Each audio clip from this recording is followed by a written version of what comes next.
Of course, my name is Sebastian, and I'm an alcoholic. Um, I am okay. Sorry.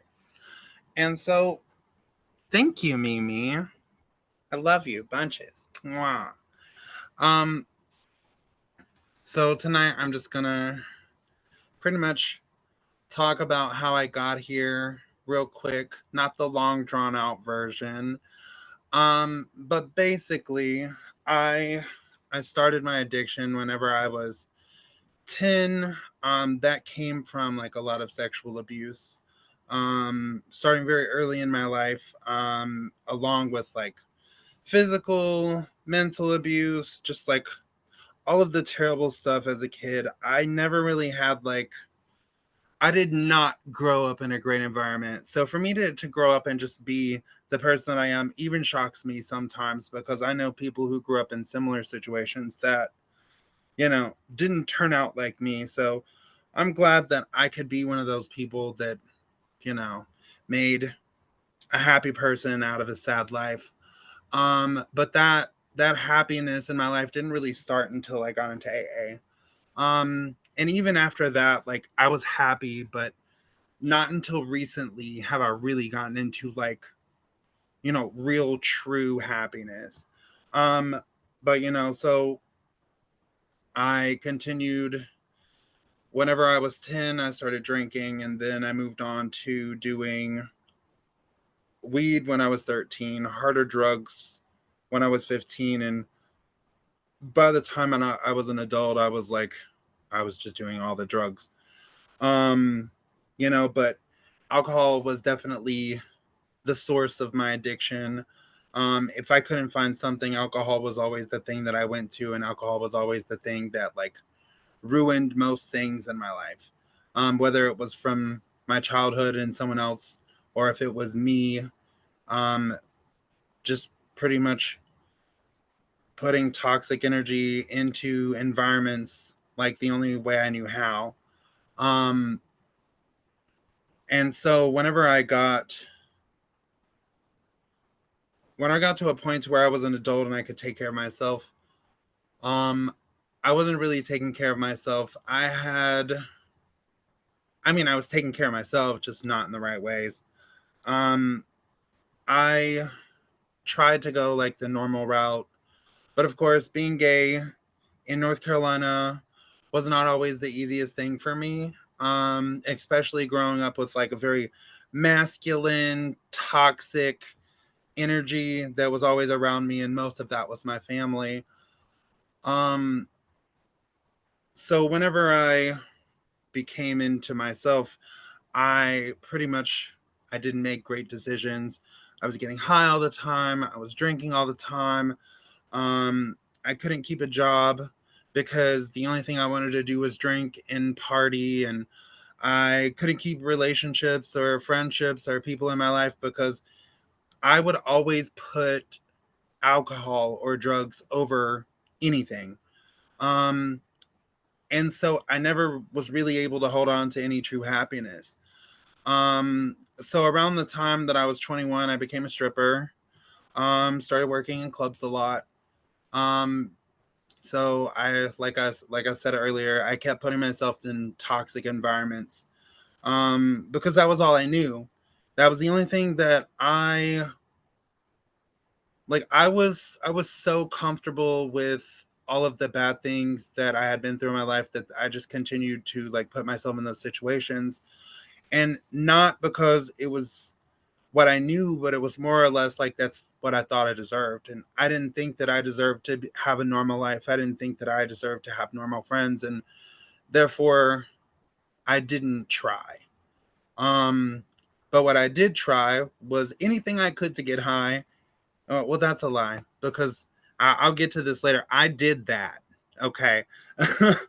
And so I don't get off track. One of my biggest things to say is to stop trying things and start doing them, because every time that I try to do something, I give myself the opportunity to fuck it up.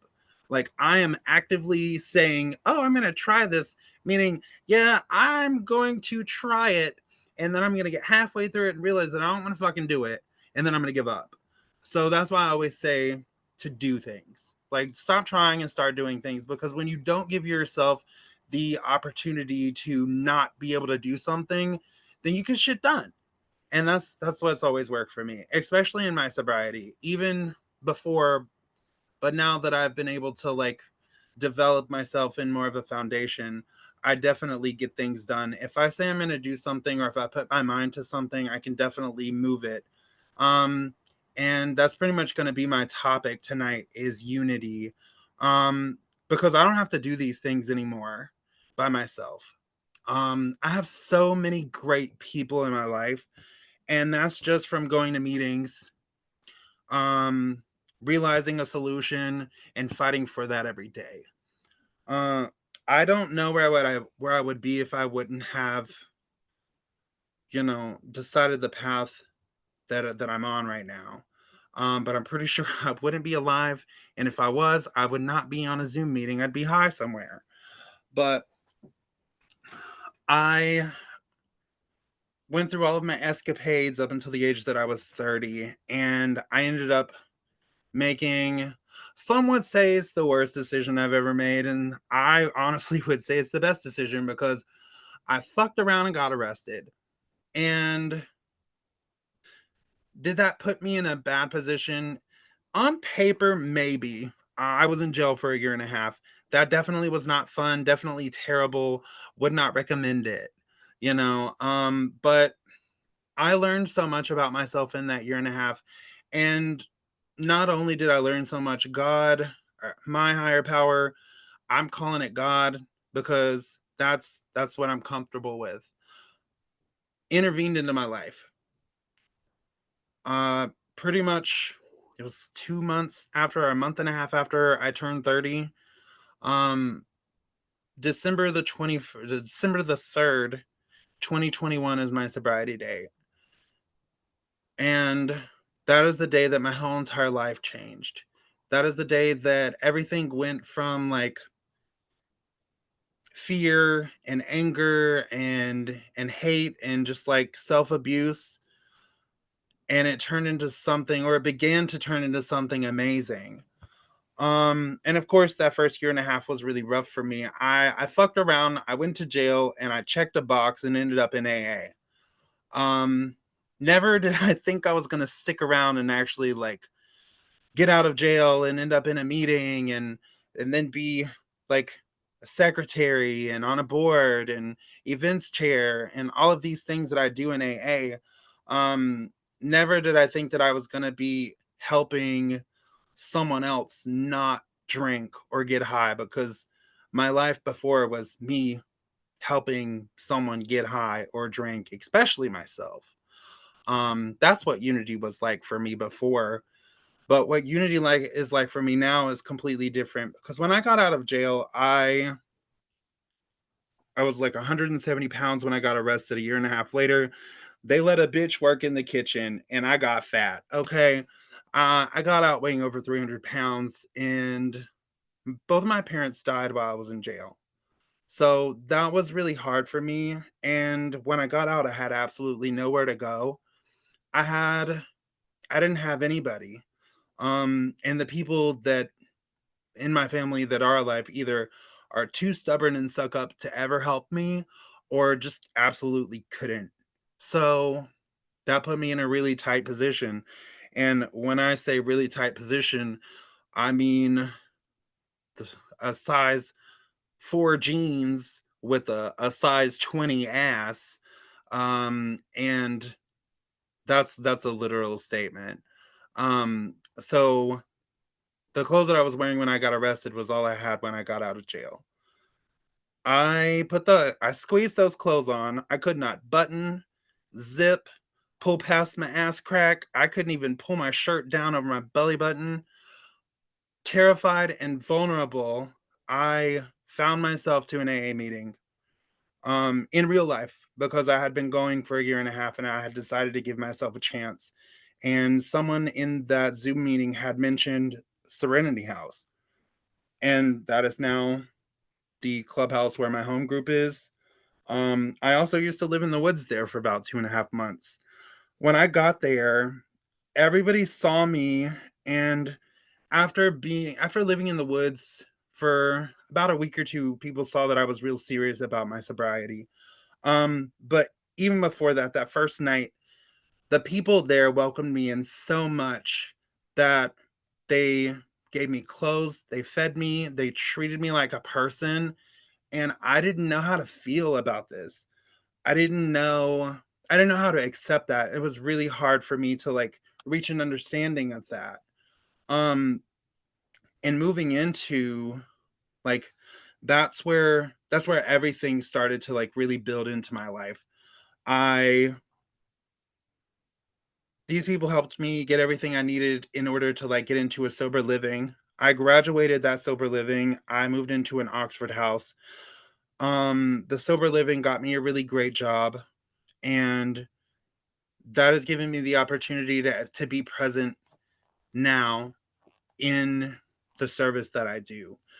Um Mid-year last year, uh mine and Mebe's really good friend introduced me to, young people's meeting. Well, I had been going to a young people's meeting for about 2 years at that point, because it had that is the meeting at my home group that I had been going to at Serenity House, is More Than Potential. And like, of course, we were a young people's group, but we weren't like affiliated with YPAWS at that moment.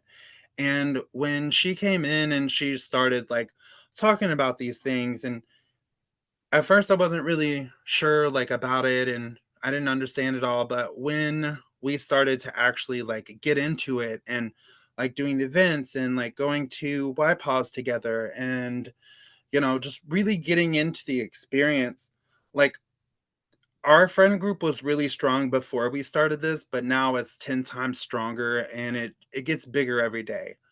And that's where the unity really comes in. Is like, at this point, I'm not trying to not be vulnerable or not live in fear or like any of the things that I thought I was going to be worried about before. I'm not.